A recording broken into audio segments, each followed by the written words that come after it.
Hello dear student, આજે આપણે આ વિડિયો લેક્ચરમાં જોવાનું છે સ્વાધ્યાય 2.1નો પ્રશ્ન નંબર 1.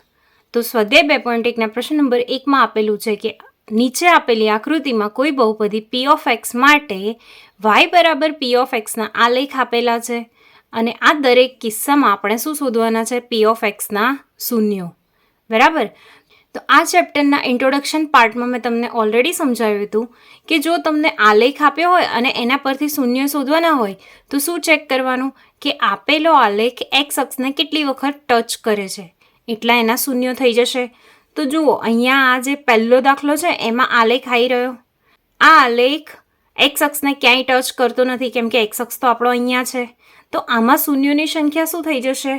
0. બરાબર. આના શૂન્યો શું થઈ જશે? 0. આના શૂન્ય 0 થઈ જશે. એના પછીના બીજા દાખલામાં જુઓ, આલેખ આવી રહ્યો. હવે આ આલેખ એક્સ અક્ષને કેટલી વખત ટચ કરે છે? તો જુઓ, એક્સ અક્ષ એટલે આડી લાઈન. બરાબર. તો અહીંયા એક જ વખત ટચ કરે છે. તો આમાં શૂન્યોની સંખ્યા શું થઈ જશે? 1. ત્યાર પછી આ આલેખ જોઈએ. તો જુઓ, આમાં આપેલો આલેખ એક્સ અક્ષને કેટલી વખત ટચ કરે છે? એક્સ અક્ષની લાઈન આવી રહી. આ 1, આ 2 અને આ 3. તો આના શૂન્યો કેટલા આવશે? 3. ત્યાર પછી આ આલેખ એક્સ અક્ષને કેટલી વખત ટચ કરે છે? તો જુઓ, એક્સ અક્ષ આવી રહ્યો. તો અહીંયા એક વખત કરે છે અને અહીંયા એક વખત.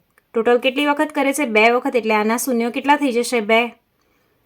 તે જ રીતે એના પછીનો આલેખ એક્સ અક્ષને કેટલી વખત ટચ કરે છે? તો એક્સ અક્ષ એટલે આડી રેખા આવી રહી. હવે જુઓ, આ એક વખત, આ બીજી વખત, આ ત્રીજી વખત અને આ ચોથી વખત. કેટલી વખત કરે છે? 4 વખત.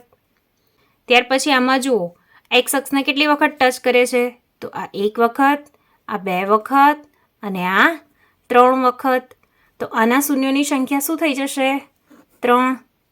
સ્વાધ્યાય 2.1 અહીંયા સમાપ્ત થાય છે. આટલા જ દાખલા છે. ઓકે.